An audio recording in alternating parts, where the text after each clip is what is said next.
Amados irmãos, hoje nós vamos dar continuidade então à nossa lição de número 11 da nossa Escola Bíblica Dominical. Nossa lição de número 11. Abra sua revista, por gentileza, na página de número 78. Página de número 78. Nós vamos ler o texto bíblico que está na página 79. A lição número 11 fala as verdades do templo, as verdades proféticas no templo de Salomão. Nós vimos no domingo anterior ao congresso das crianças que a escolha do lugar onde o templo fora construído foi algo muito interessante, foi uma determinação do próprio Deus. Davi, orientado pelo Senhor, ele faz a escolha daquele lugar. Não foi por acaso que o templo fora construído na Eira de Araúna, no Monte Moriá e na cidade de Jerusalém. Deus já havia escolhido aquele lugar para adoração. Obrigado. Para adoração. Nós vimos que Salomão, como um tipo de Cristo, foi a pessoa escolhida para poder... A revista é página 79. O texto bíblico, primeiro Crônicas, capítulo 22, nós vamos ler do 6 ao 11. 1 Crônicas 22, 6 ao 11, e depois a gente lê do 17 ao 19. E nós vimos que Salomão fora escolhido também por Deus para a edificação desse templo. Deus escolhe Salomão por uma questão bem simples. Deus falou, olha, vai ser um reino de paz e de prosperidade. Salomão era um tipo de Cristo e o reino de Salomão era um tipo do reino milenar de Cristo com sua igreja, um reino de paz e de justiça. Então, como tudo isso apontava para tudo aquilo que Deus estava preparando para a sua igreja através de Jesus Cristo, a escolha de Deus foi por Salomão.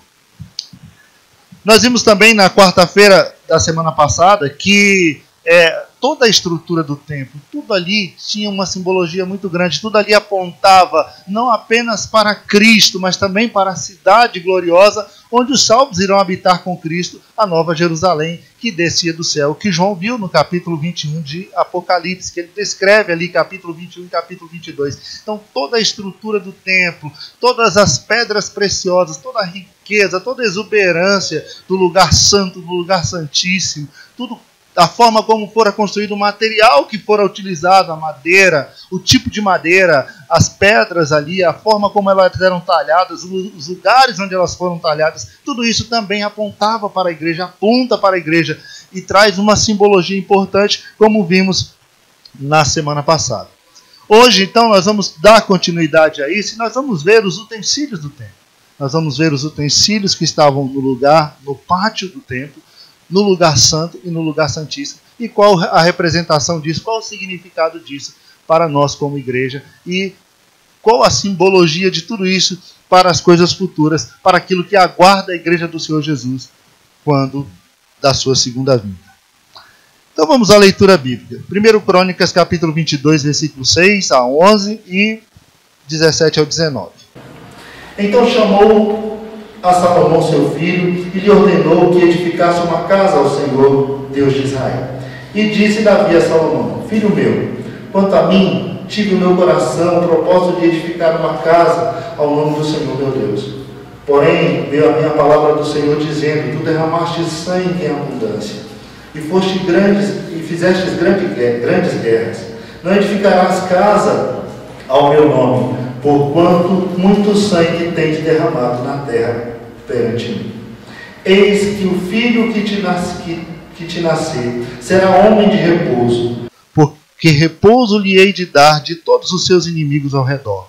Portanto, Salomão será o seu nome, e paz e descanso darei a Israel nos seus dias. Ele edificará uma casa ao meu nome, e me será por filho, e eu lhe serei por pai, e confirmarei o trono do seu reino sobre Israel para sempre. Agora, pois, meu filho, o Senhor seja contigo, e prospera, e edifica a casa do Senhor teu Deus, como ele disse de ti. E Davi deu ordem a todos os príncipes de Israel, que ajudassem a Salomão seu filho, dizendo, porventura não está convosco o Senhor vosso Deus, e não vos deu repouso ao redor, porque entregou na minha mão os moradores da terra, e a terra foi sujeita perante o Senhor e perante o seu povo. Dispõe, pois, agora o vosso coração e a vossa alma para buscardes ao Senhor vosso Deus, e levantai-vos e edificai o santuário do Senhor Deus, para que a arca da aliança do Senhor, os vasos sagrados de Deus, se tragam a esta casa que se há de edificar ao nome do Senhor. Então havia um propósito de Deus na edificação desse templo, e o propósito de Deus passava por Salomão. Hoje nós vamos ver então, irmãos, a segunda parte aí do item número 4. Na semana passada nós vimos o tabernáculo como algo que não era permanente, algo que era temporário, e vimos o templo como uma figura daquilo que é permanente. E hoje nós vamos ver o tabernáculo prefigurando Cristo, o templo prefigurando Cristo e sua igreja. Nós vamos ver exatamente o ponto 4, o 4.2, letras A e B. Tá certo? Então, irmãos, vamos então aqui aos slides para vermos sobre essa terceira parte. Já falamos sobre essa introdução, então vamos aqui. Cortininha meio devagar. Mas gostei das cortininhas. Então vejam bem, o templo de Salomão foi toda essa suntuosidade que nós já vimos na lição passada, como era gigantesco, como era sublime. Ele era muito maior que o tabernáculo que Deus havia ordenado a Moisés que ele construísse ali no deserto, né? Construído por Salomão era como se fosse o tabernáculo, só que de uma forma bem mais ampla, bem maior, né? Ele possuía também as mesmas divisões que havia no tabernáculo. Nós vimos que o tabernáculo era dividido no pátio, onde os sacerdotes ali ministravam, faziam os sacrifícios, faziam todos os rituais de sacrifícios. Havia o lugar santo, que ali os sacerdotes entravam para acender o candelabro, para manter a lâmpada acesa e também para acender o altar do incenso. Enquanto ele ministrava, o altar do incenso deveria estar aceso. E ali também havia a mesa com os pães da proposição. Aqueles 12 pães que prefigurava a nação de Israel estava ali no lugar santo. E o lugar santíssimo. E ali o sacerdote só entrava uma vez por ano, no dia do Yom Kippur, para oferecer sacrifício por toda a nação de Israel. O templo, ele seguia essa mesma disposição. Tinha o pátio, tinha o lugar santo e tinha também o lugar santíssimo. Certo? Ele tinha a mesma divisão, só que o templo era muito maior. O templo ele tinha 27 metros de comprimento, por 9 metros de largura, 13 metros de altura. Era quase 2 vezes maior que o tabernáculo que Moisés havia edificado ali no deserto. Veja aqui, nessa figura a gente tem uma visão bem melhor do que era o templo. Veja que nós temos aqui esse grande pátio externo, e aqui a entrada para o pátio do templo. Nós vamos ver que o pátio interno, essa parte de fora aqui do templo, é a representação, é como se fosse o pátio onde os sacerdotes ministravam ali no tabernáculo, tá certo? Essa parte externa aqui, ela é chamada de pátio dos judeus, que é o pátio dos israelitas, onde o povo ficaria aqui no templo. Essa figura do pátio externo, ela não existia no tabernáculo. No tabernáculo existia somente o pátio interno. Então, na hora que o judeu chegava para oferecer o sacrifício, ele trazia o sacrifício, entregava aqui na porta e os sacerdotes faziam a ministração ali dentro do pátio para o oferecimento do sacrifício que fora trazido para oferecer ao Senhor. Aqui, o povo ele se reuniria na parte externa do templo. Tá certo? E para que esse povo ia se reunir aqui? Nós vamos ver exatamente agora por que desses 2 pátios e qual era a razão de existir. Então, o primeiro pátio, como eu falei para os irmãos, é o pátio interno, é o pátio que está dentro dessa porta aqui. Nesse lado interno, somente o sacerdote poderia ministrar. O povo não tinha acesso a esse pátio interno.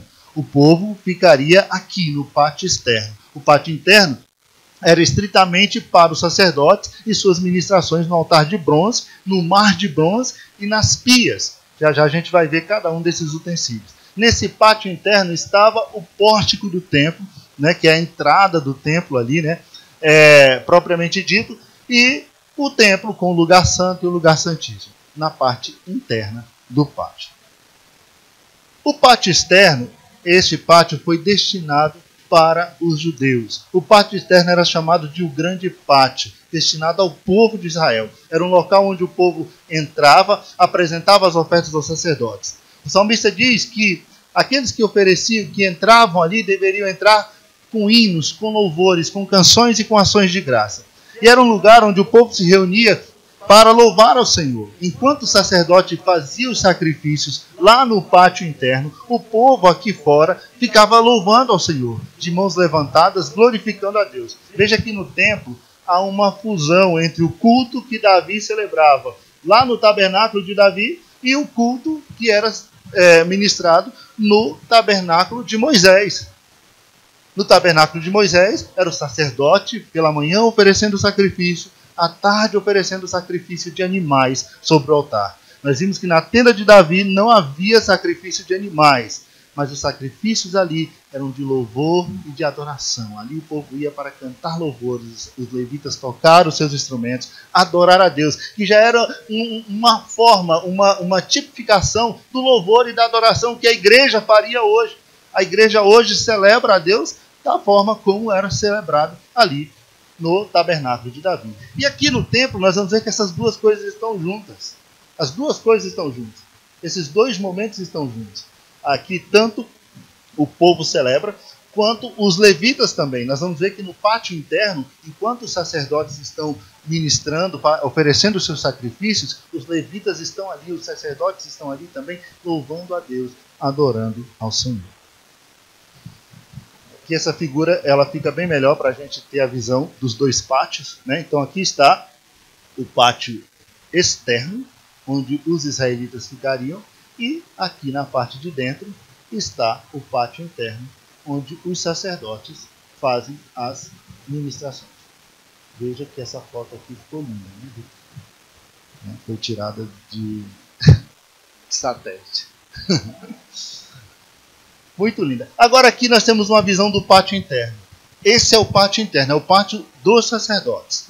Tá certo? Aqui tem muita gente, não era assim a forma de adoração, só quem tinha acesso aqui era o sacerdote. Então essa foto talvez ela não ilustre exatamente o que a Bíblia narra sobre o pátio, né? Mas aqui a gente tem a disposição das coisas dentro do pátio. Nós temos a disposição do altar de sacrifício, a disposição da bacia ou do mar de bronze, onde o sacerdote se lavaria para oferecer o sacrifício, após oferecer os sacrifícios, antes de entrar no lugar santo. Nós temos também as bacias que eram utilizadas pelos sacerdotes para lavar o sacrifício. Nós vamos falar sobre cada um desses utensílios, né? Aqui é a entrada do templo, né? o pórtico da entrada com suas colunas, que nós vamos falar sobre isso. Então este é o pátio interno, esse é o pátio dos sacerdotes. Enquanto os sacerdotes ofereciam o sacrifício sobre o altar, os levitas aqui tocavam seus instrumentos e adoravam a Deus durante as ministrações. Os sacerdotes e levitas ministravam louvores e adoração a Deus, enquanto os ritos sacrificiais eram realizados no pátio dos sacerdotes. E o povo, no grande pátio, ao lado externo, também celebrava ao Senhor com suas mãos levantadas, ao som de instrumentos que eram tocados pelos ministros de louvor. Então havia um culto, uma adoração, tanto do lado de dentro quanto do lado de fora do tabernáculo. Enquanto o povo celebrava no pátio externo, os sacerdotes estavam ministrando no pátio interno. Vamos ver então os utensílios que estavam ali no pátio interno. No pátio interno, o pátio do sacerdote. Veja que ali no pátio interno nós vamos ter... No pátio interno, a gente tem o altar do incenso, nós temos o altar de bronze, é o mesmo altar que havia lá na tenda do tabernáculo, onde o sacerdote ali oferecia sacrifícios pela manhã e pela tarde, só que nós vamos ver que ele está aqui com suas dimensões ampliadas, né? A fim de atender à necessidade dos sacrifícios, Salomão ele constrói um altar num tamanho bem gigante. Enquanto o outro tinha cerca de 4 metros, esse aqui tem 9 metros. Entendeu? E aqui nós vemos também o mar de bronze. O mar de bronze. Você lembra que lá no tabernáculo de Moisés havia uma bacia onde o sacerdote se lavava, uma bacia de bronze, onde o sacerdote ali ele se lavava toda vez que ele ia oferecer o sacrifício, toda vez que ele ia entrar no lugar santo. Só que aqui o Salomão ele constrói uma bacia gigantesca chamada de mar de fundição ou mar de bronze. Para você ter uma ideia, daqui a pouco a gente vai falar sobre as dimensões disso aqui. Aqui cabia 60 mil litros de água. Você vê que era uma piscina gigantesca isso aqui, tá certo? E só os sacerdotes poderiam utilizar. Então esses eram os utensílios. E foram feitos 10 bacias menores. Essas bacias eram colocadas nestes carrinhos com as rodas aqui. E essas bacias menores ficavam 5 carrinhos de um lado do templo e 5 carrinhos do outro lado do templo. Para que serviam? Exatamente para lavar o sacrifício. Antes de oferecer o sacrifício, eles eram lavados nessas bacias aqui. Então vejam, no pátio dos sacerdotes ainda caracterizado pelo bronze, né? O bronze ainda é aquela figura, a mesma figura que a gente viu, a mesma representação que a gente viu que ele tinha lá no tabernáculo de Moisés, né? É símbolo do pecado, do julgamento do pecado. Por isso o altar ainda é de bronze, a bacia ainda é de bronze, os carros ali com as bacias menores, tudo ali, os bois que sustentam, a gente vai ver que tudo ali ainda é de bronze. Porque ainda simboliza exatamente isso, esse momento em que o Deus vai julgar o pecado através do sacrifício de Jesus na cruz. Havia praticamente os mesmos utensílios do tabernáculo de Moisés, com exceção de suas quantidades e adição do mar de bronze, que é essa bacia gigante aqui que eu falei para vocês, né? E alguns dos outros utensílios que não puderam ser replicados. Nem todos foram replicados, exatamente por sua simbologia. Aqueles que estavam ligados diretamente à figura de Cristo, eles não poderiam ser duplicados. É o caso do altar aqui. Você não ia fazer 2 altares. O altar é símbolo de Cristo, do sacrifício vicário de Cristo na cruz do Calvário para a remissão dos nossos pecados. Então, Cristo é único, suficiente. Então, o altar aqui ele não foi duplicado. Mas teve ali a alteração quanto à sua forma. Tá certo? Nele estavam dispostos os seguintes utensílios: o grande altar do sacrifício, como nós já vimos aqui, o mar de fundição, as 10 pias de bronze que ficavam ao lado do templo. Vamos a cada um deles separadamente. O altar de bronze. O altar de bronze no templo de Salomão seguia o mesmo formato do altar do tabernáculo de Moisés. Difere deste porque não era feito de madeira de acácia. Nós vimos que a madeira de acácia lá, ela era símbolo da perfeição de Cristo. Cristo como homem perfeito, sem mácula, sem mancha, sem nenhuma deterioração no seu caráter, né? Mas aqui, o altar, ele era feito de madeira de cedro. A madeira de cedro, nós vimos que ela é uma madeira nobre. Ela representa o quê? A realeza de Cristo, a majestade de Cristo. Então aqui, essa madeira, esse altar, ele era edificado com a madeira de cedro. Tá bem? E também era cercado, esse altar também era cerca de 4 vezes maiores do que o altar que fora edificado por Moisés lá no tabernáculo de Moisés. Conforme 2 Crônicas, capítulo 4, versículo 1, ele media 9 metros de comprimento, 9 metros de largura, 4 metros e meio de altura. Então era algo gigantesco, gigantesco. Deveria ter exatamente assim uma rampa de acesso para que o sacerdote pudesse subir e fazer as ministrações do sacrifício ali. Como vimos, esse altar ele representa Cristo, o sacrifício vicário de Cristo na cruz do Calvário. E aqui ele tem a mesma representação de Cristo e do seu sacrifício.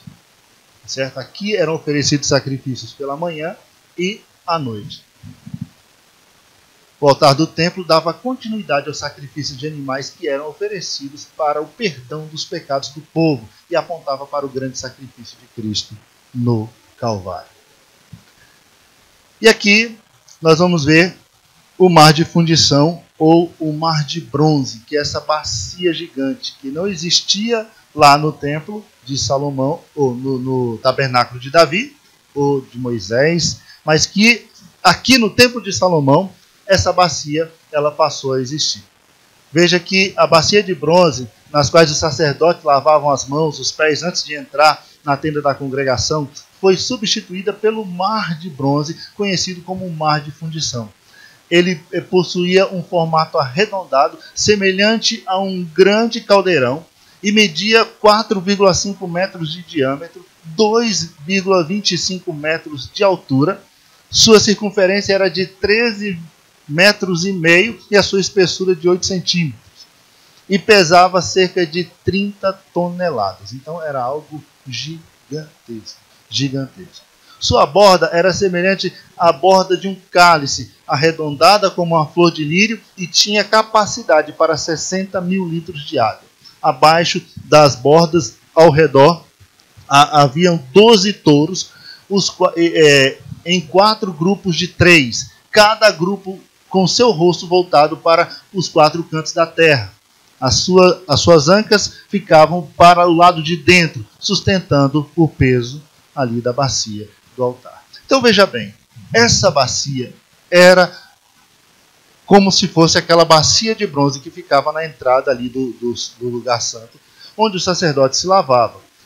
Lá a bacia era bem menor. Aqui foi construída essa bacia gigantesca, feita de bronze, exatamente com o mesmo propósito. Aqui não eram lavados sacrifícios, aqui somente os sacerdotes que faziam uso dessa água para se lavar, entendeu? E os sacrifícios, como vimos, eles eram lavados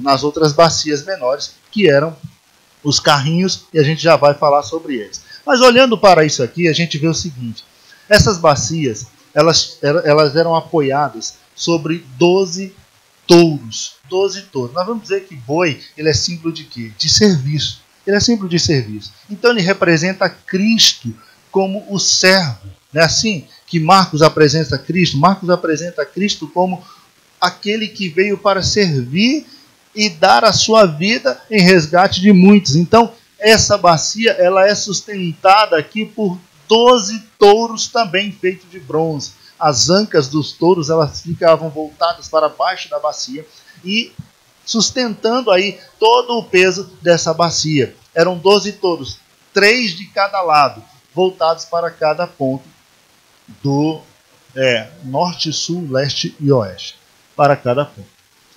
Deixa eu ver se aqui ele fala sobre... aqui já vai falar sobre as pias. Mas eu vou ver aqui, só para falar para os irmãos sobre alguns significados aí da bacia do mar de bronze. Veja,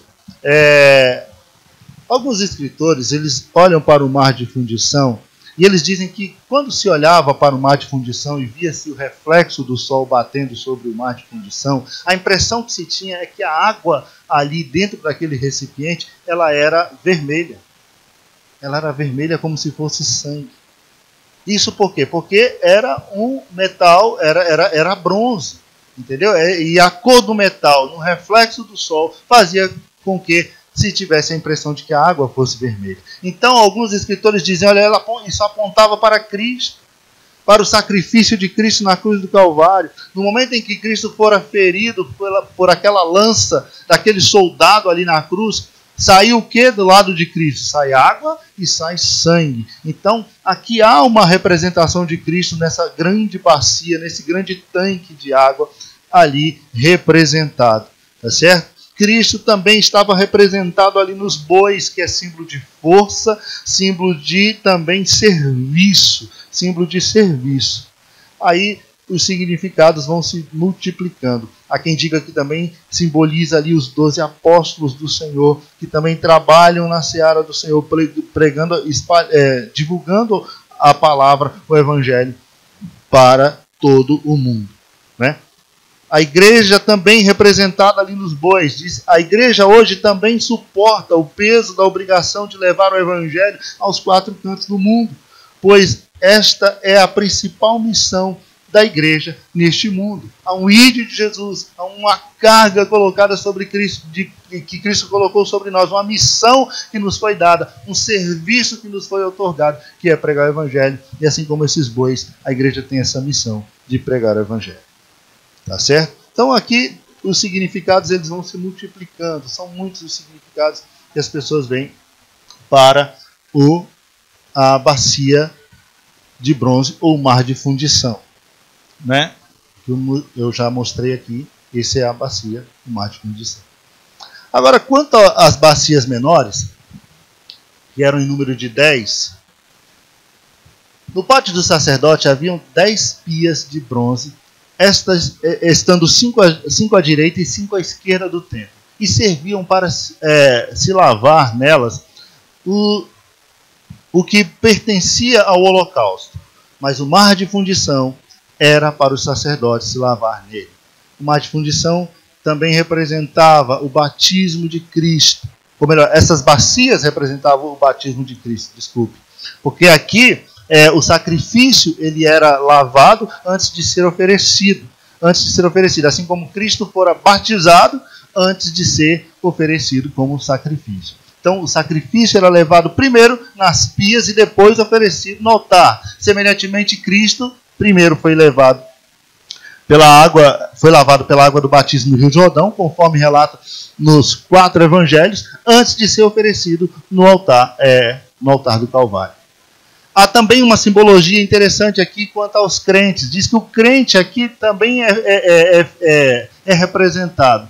É tanto o sacerdote quanto o sacrifício vivo, santo e agradável a Deus. E deve sempre oferecer a lavagem, conhecer a lavagem de água pela palavra de Deus em seu ministério. Então, assim, a simbologia que ele faz com o crente, com a igreja aqui, é exatamente esta. O crente também, como sacrifício vivo, santo e agradável a Deus, ele deve estar sempre procurando estar limpo pela palavra do Senhor. O próprio Jesus foi quem disse: vós estáis limpo pelas palavras que eu vos tenho pregado.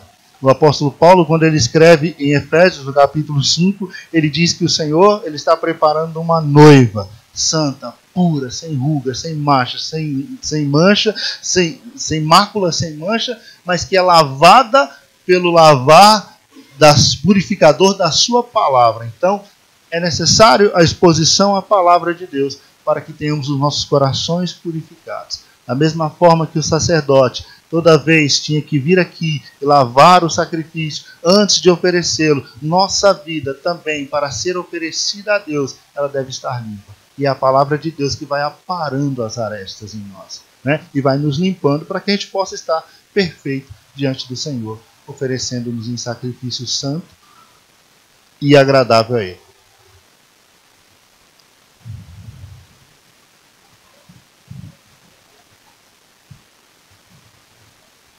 As 10 pias de bronze estavam apoiadas sobre suportes com rodas, e as rodas mediam ali cerca de 60 centímetros.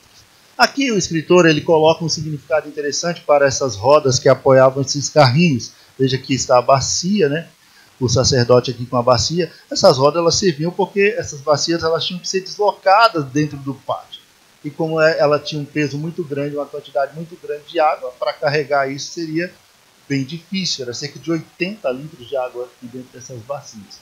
Então, ela tinha essas rodinhas aqui. Então, o escritor aqui, ele diz que roda fala o quê? De velocidade, de urgência. Então, ele vê nessas rodas uma necessidade da igreja pregar o evangelho ao mundo inteiro para testemunho, como Cristo afirmou lá em Mateus capítulo 24, versículo 14, que esse evangelho do reino seria pregado em todo o mundo como testemunho. Então, viria o fim. Então, fala exatamente disso. Os suportes das rodas eram chamados de carrinhos e serviam para conduzir as bacias pelo pátio do templo para abastecê-las com água. Suporte nos fala também de apoio e devemos apoiar aos crentes e aos evangelistas que militam dia e noite na pregação do evangelho, obedecendo ao ídolo de Jesus. Então, essa é a simbologia que o autor nos traz aí dentro desse contexto para esses carrinhos. Na lateral das bacias de bronze havia algumas esculturas desenhadas. Que esculturas eram essas? Muitas delas estavam também desenhadas lá no templo. Leões, querubins, né? e bois. Essas eram as esculturas ali desenhadas. Havia escultura de leões, bois e querubins. E todas elas, de uma forma profética, apontam para Cristo. Nós temos a figura de Cristo. Cristo ele é apresentado na Bíblia como o leão da tribo de Judá. Cristo é o leão da tribo de Judá. Né? E como nós vimos aqui, o boi ele fala de quê? De Cristo como o servo, aquele que veio para servir, certo? E o querubim, ele fala de proteção. Então aquelas imagens de querubins ali falavam exatamente da proteção de Deus para com a sua igreja, da proteção de Cristo para com a sua igreja. E Cristo é aquele que protege-nos do mal. Mas aqui eu achei interessante porque o escritor ele coloca algo bem além de simplesmente proteger do mal. Cristo é aquele que veio para nos livrar da ira vindoura, da condenação eterna. Ele veio para nos proteger exatamente disso, da condenação eterna. Então, aqueles que estão protegidos em Cristo, guardados em Cristo, eles estão livres. Não só dos males deste mundo aqui, mas da condenação eterna, para viver eternamente com o Senhor.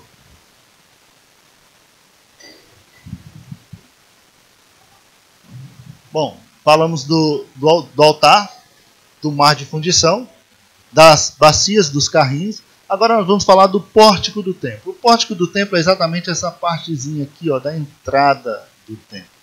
Certo? Essa parte da entrada do templo. O templo tinha uma única entrada, uma única porta.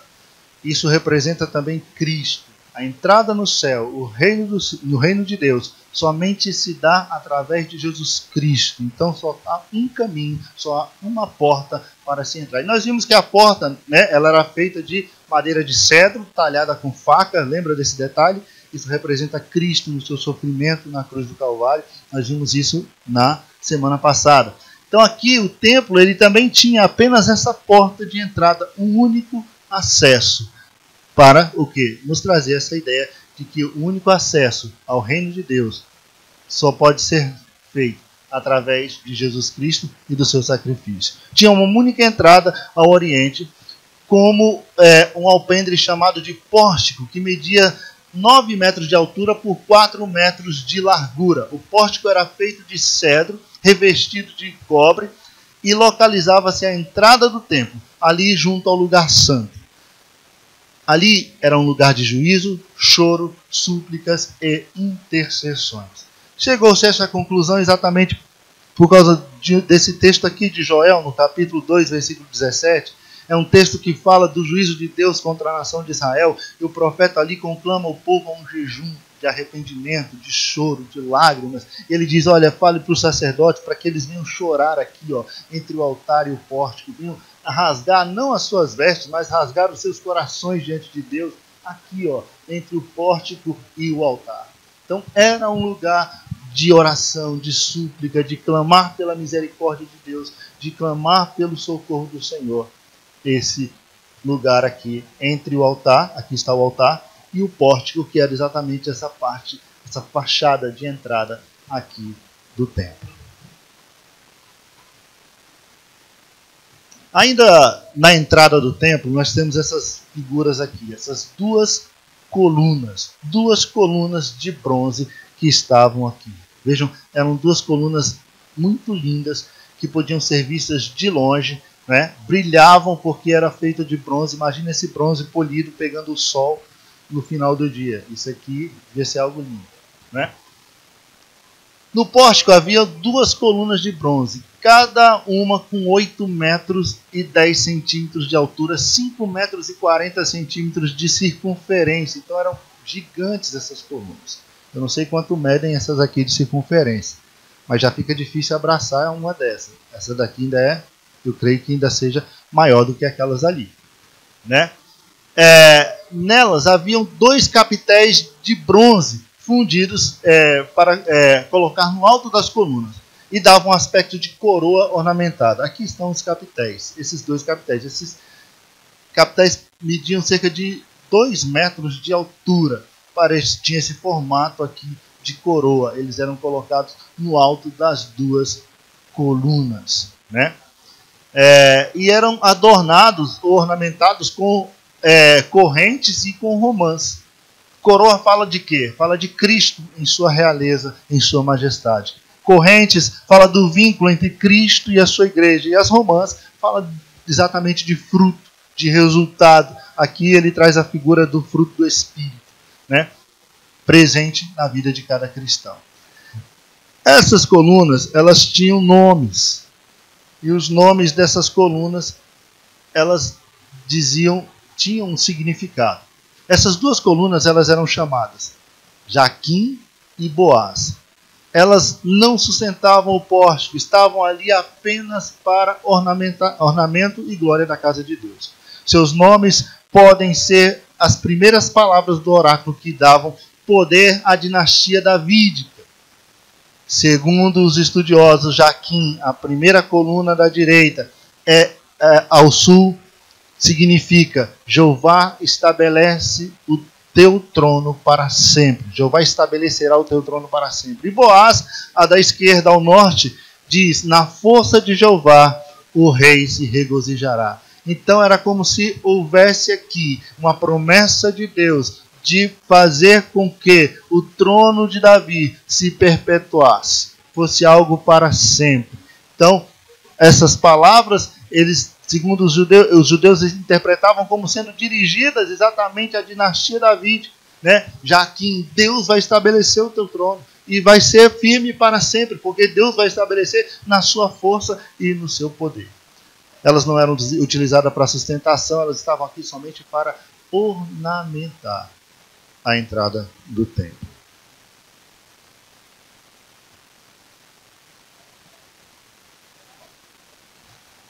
Aqui nós temos um mapa que mostra mais ou menos a disposição, né, dos utensílios dentro do pátio do sacerdote. Então aqui está a entrada do templo. O templo ficava voltado para o lado leste, né? A entrada do templo sempre era voltada para o lado leste, assim como o tabernáculo, quando ele era montado, a sua entrada também sempre deveria estar voltada para o leste, para o nascer do sol, E aqui ficava ao norte o altar do sacrifício, ao sul a bacia de bronze ou o mar de fundição, né? Os carrinhos com as bacias menores, 5 de cada lado do templo. Só para que a gente possa ter uma ideia da disposição aí desses utensílios. Pois bem, agora a parte interna, o lugar santo do templo.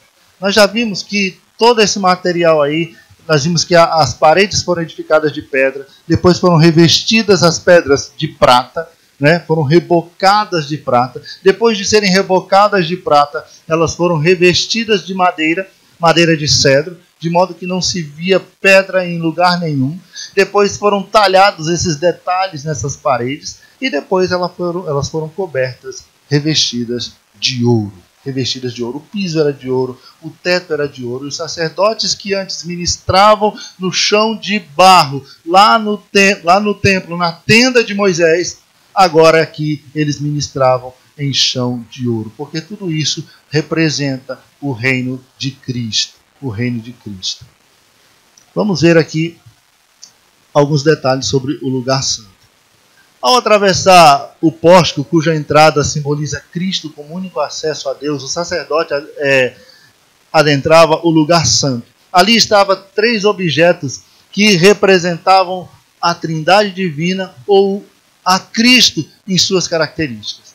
Assim como tudo era de bronze no pátio externo, no pátio dos sacerdotes, agora tudo era de ouro no lugar santo e no lugar santíssimo.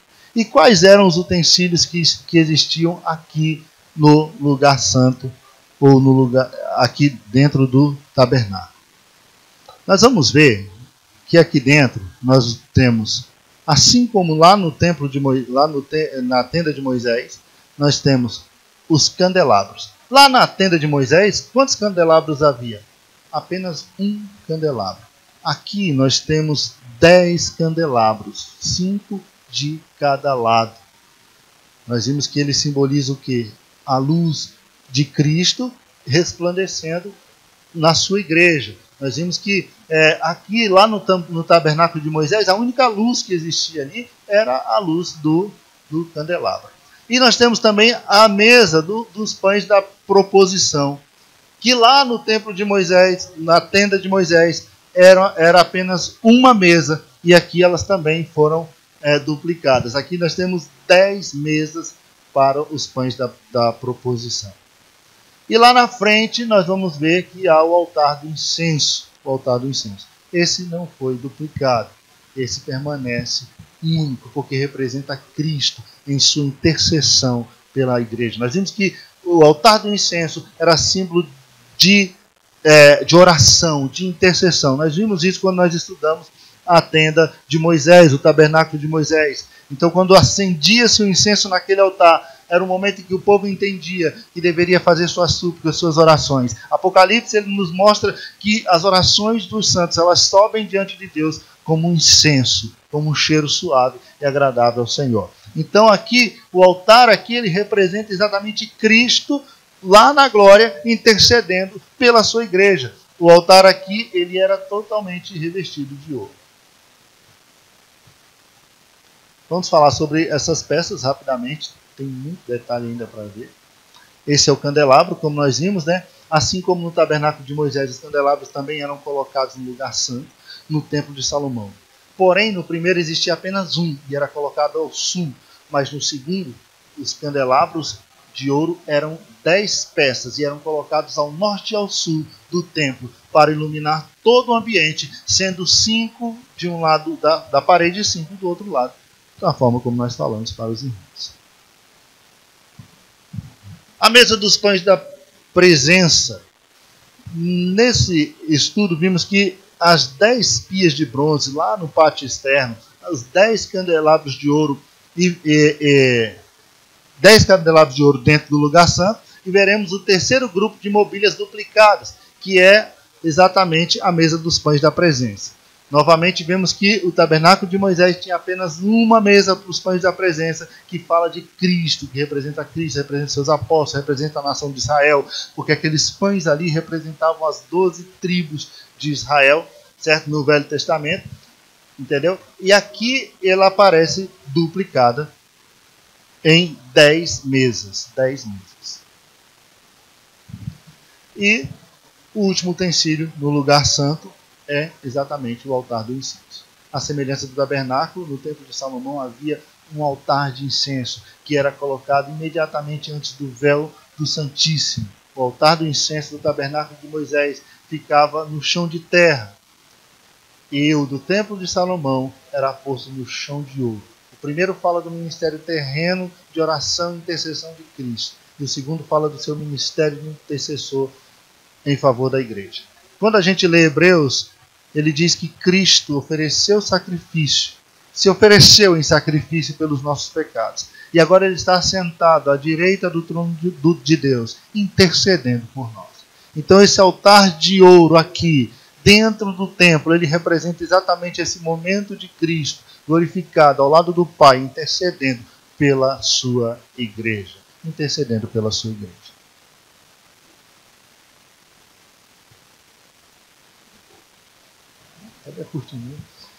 O Santíssimo Lugar. Agora, passando do lugar santo, aí entramos no lugar santíssimo. Aqui o lugar santíssimo, ou Santíssimo Lugar, o Santo dos Santos, ele também era separado por um véu. Aqui o véu se mantinha, assim como estava lá no tabernáculo de Moisés.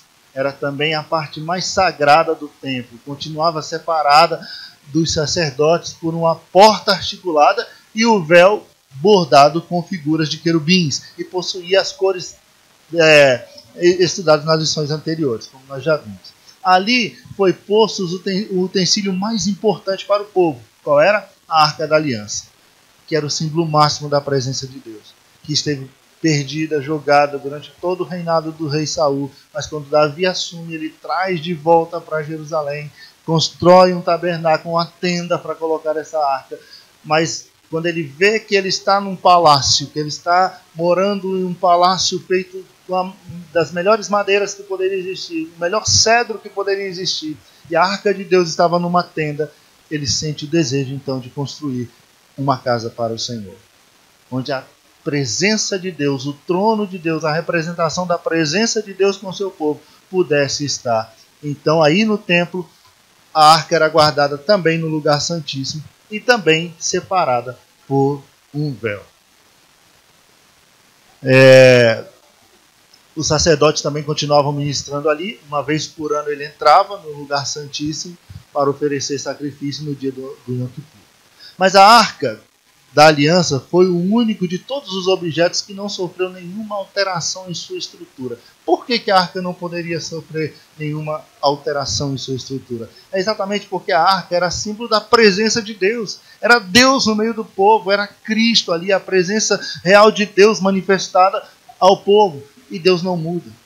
Em Deus não há mudança, em Deus não há sombra de variação. Então a arca, de todos os utensílios ali, ela não sofreu nenhuma alteração, nenhuma mudança em sua estrutura, em seu tamanho, em sua forma, em seu modelo, em sua composição, porque ela representa o nosso Deus imutável, imutável.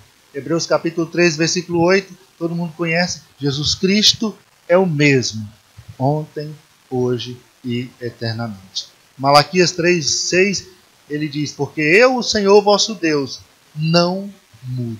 Eu, o Senhor, não mudo.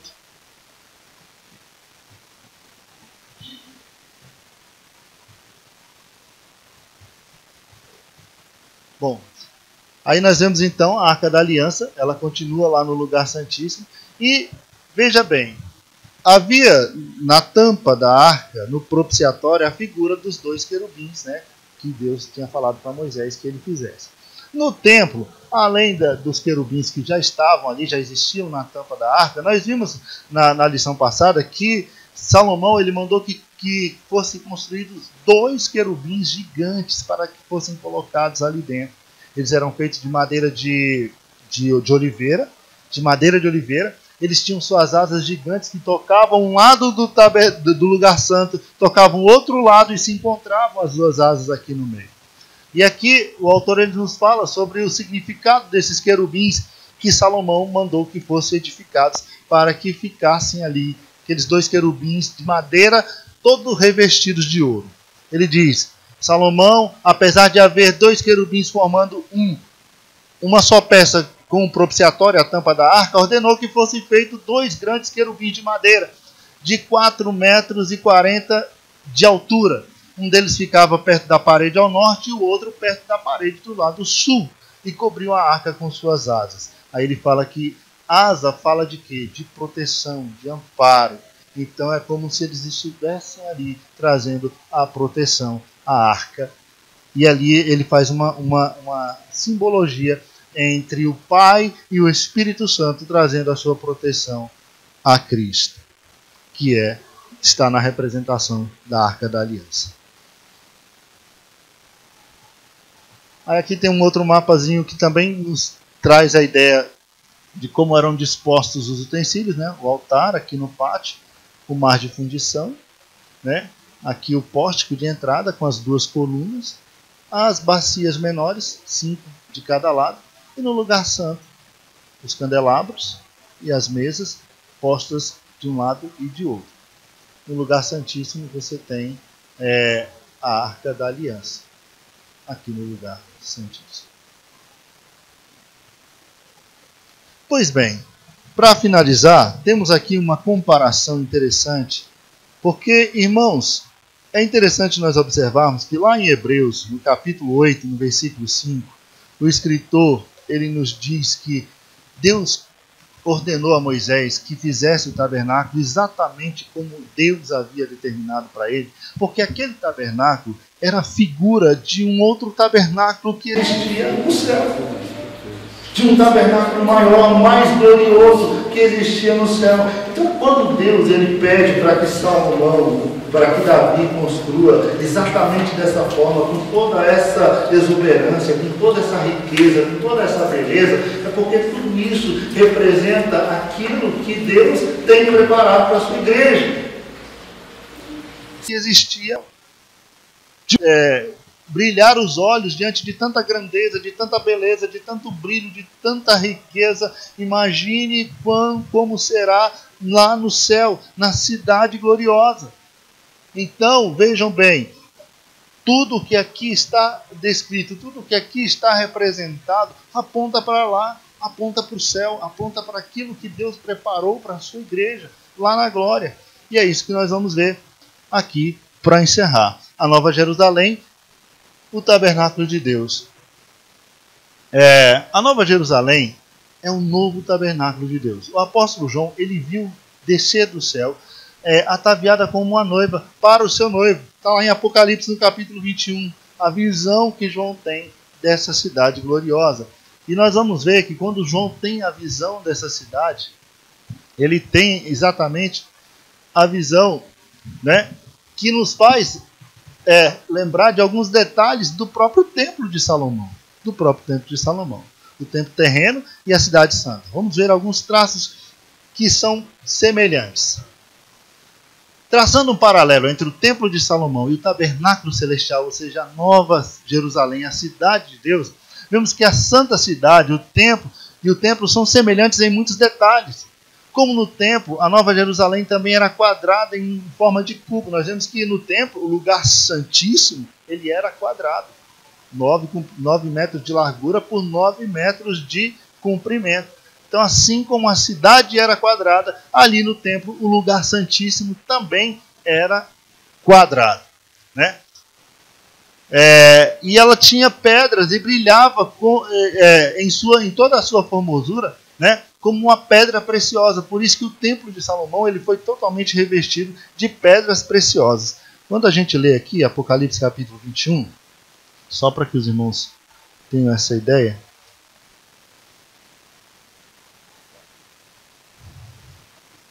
no versículo 10,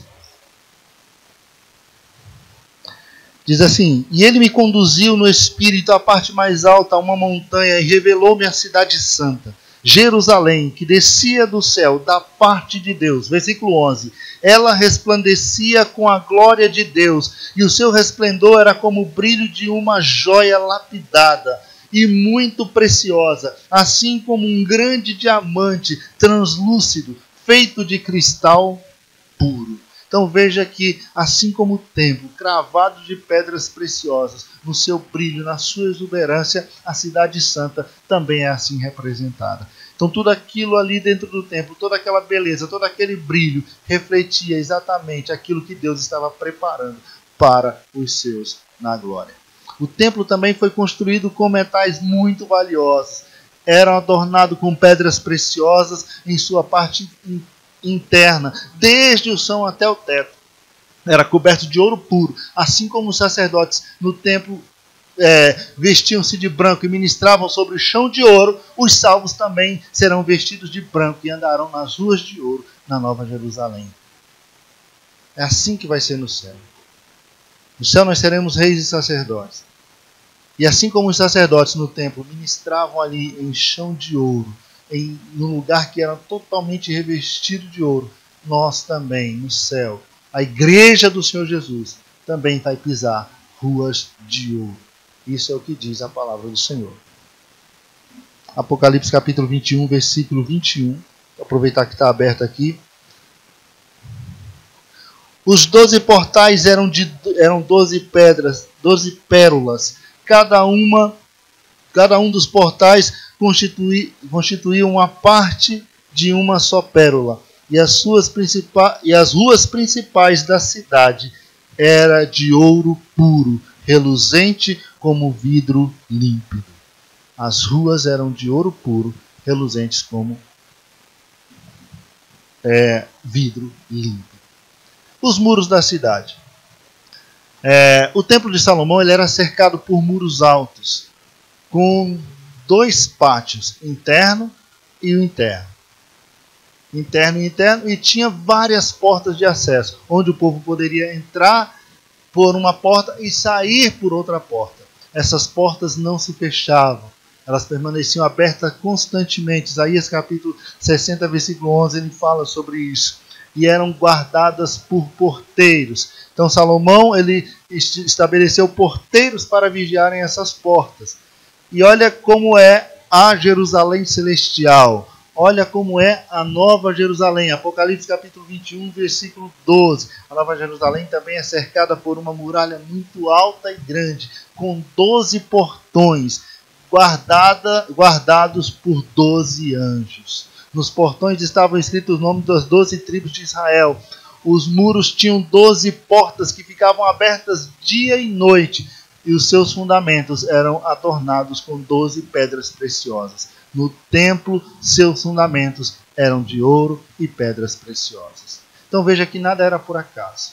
Nada era por acaso. Deus detalhou todas as coisas, as pedras preciosas, o ouro ali colocado, porque tudo isso apontava exatamente para aquilo que Deus está preparando para a sua igreja, a cidade gloriosa, com seus muros e seus portões. Assim como lá no templo, os portões eram guardados, ali na cidade santa, os anjos estão guardando os portões e vão permanecer abertos para sempre.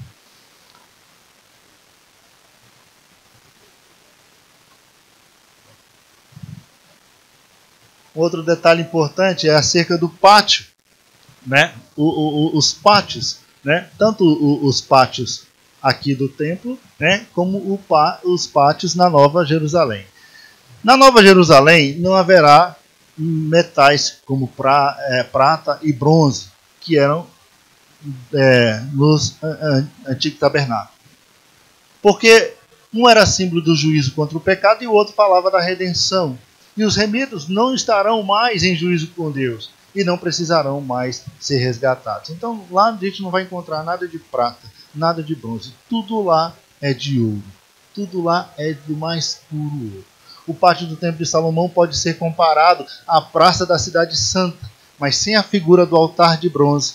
Porque o altar ele simboliza o quê? O sacrifício vicário de Cristo, que já foi feito, já foi cumprido o seu propósito. Então não vai ter um altar de sacrifício ali no pátio, na cidade santa. Sem a figura do altar de bronze, do mar de fundição, né? Não vai mais ter essa necessidade de ali estarem se lavando os sacerdotes para oferecer o sacrifício, até porque os sacrifícios já não existirão mais, né? A figura do mar de fundição ali será representada pelo grande rio da vida, que sai do trono do Cordeiro, do trono de Deus, e passa pelo meio da cidade, né? O mar de fundição ele não vai existir mais, né? Será substituído pelo rio da água da vida, né? Como já falei, brilhante, como um cristal que sai do trono de Deus e do trono do Cordeiro, e que passa pelo meio da rua principal da cidade. Esses objetos não mais ali não estarão mais ali representados, porque falam dos ministérios de Cristo e sua igreja. E com este foram cumpridos todos os desígnios de Deus, esses já não mais serão necessários na cidade santa. Então, não há necessidade mais da bacia, não há mais necessidade do altar de bronze, não há mais necessidade de nada daqueles utensílios ali que eram utilizados para os sacrifícios, porque os sacrifícios cessaram. O único sacrifício já foi feito, já foi oferecido. A igreja já está com o Senhor na sua glória.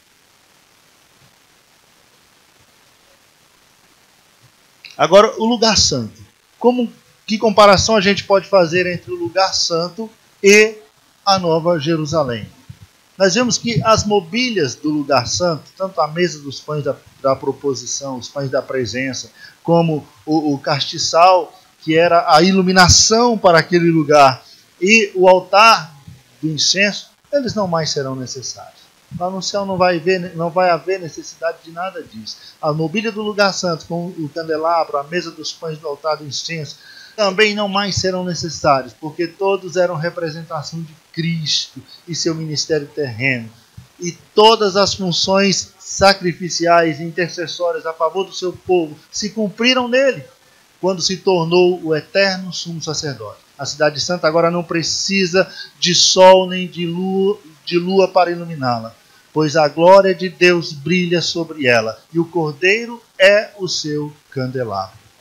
Cordeiro é o seu candelabro, Apocalipse 22, versículo 5.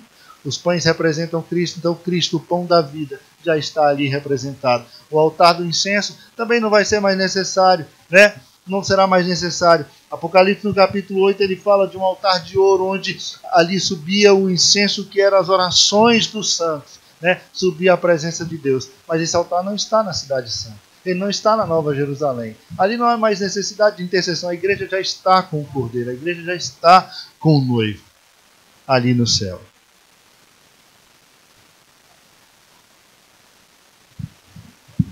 E quanto ao Santo dos Santos? A figura do Santo dos Santos com o véu também já não vai mais existir.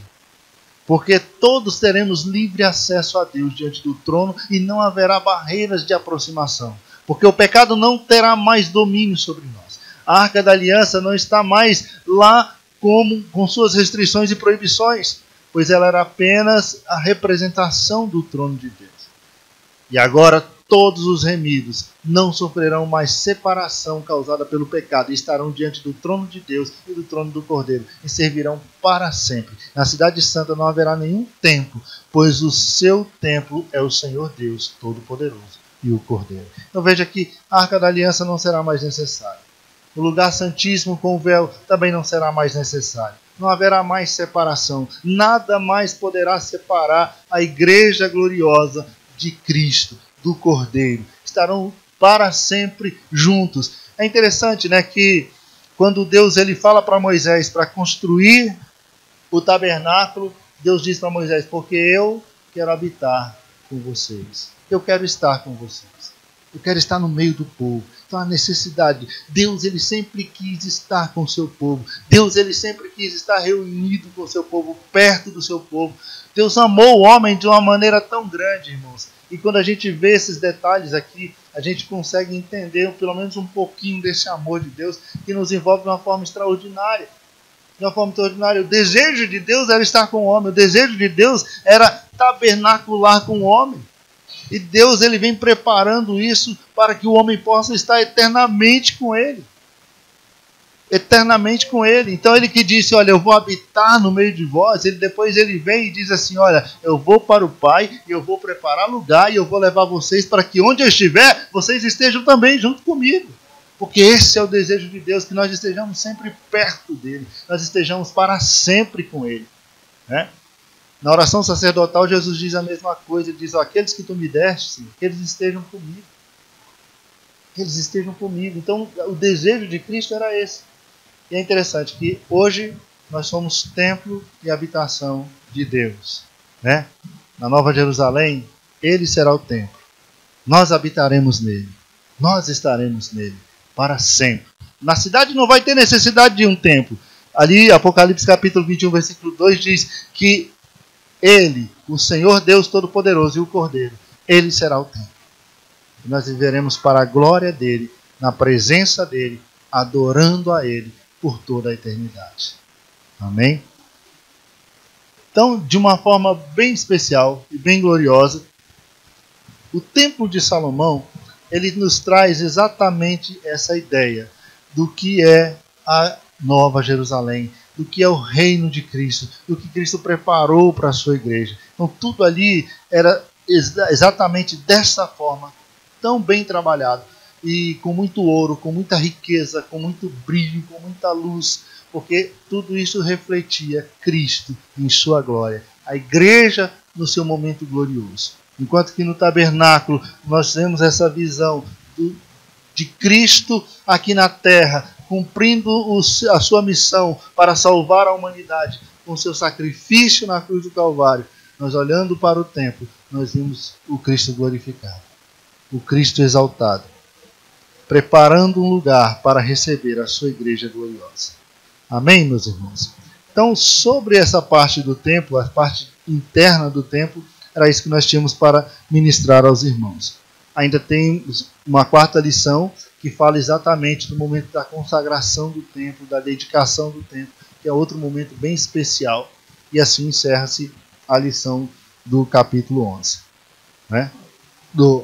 A lição 11 da nossa revista. Mas ainda teremos mais duas lições, não é isso? Duas lições especiais acerca do templo, que é muito importante e é muito significativa sobre o novo templo, né? Sobre o que vai acontecer então com o novo templo, o templo que vai ser erguido novamente, é muito interessante. Então não perca nenhuma das escolas bíblicas dominical. Eu sei que a matéria é bem repetitiva, eu sei que a gente já vem falando disso o ano inteiro. Então, assim, eu sei que você já tem toda essa história já mastigada ali na sua cabeça, porque o assunto fica bem repetitivo. Mas é interessante olhar para isso e poder entender e poder verificar nessas coisas a mensagem de Deus, a revelação de Deus, o cuidado de Deus com o seu povo, se revelando a nós de uma forma bem especial. A Bíblia diz que Deus ele não faz nada sem antes revelar aos seus santos. Então Deus ele resolveu revelar a nós tudo aquilo que ele vai fazer, tudo aquilo que ele pretende fazer. Deus resolveu descortinar para nós através da sua palavra. Né? E é interessante que muitas vezes uma leitura simples não nos faz enxergar nada disso. E quando a gente tem a oportunidade de sentar e de ver esses detalhes e de poder entender um pouquinho melhor sobre isso, isso nos abre os olhos para a realidade de tudo aquilo que Deus tem preparado para nós.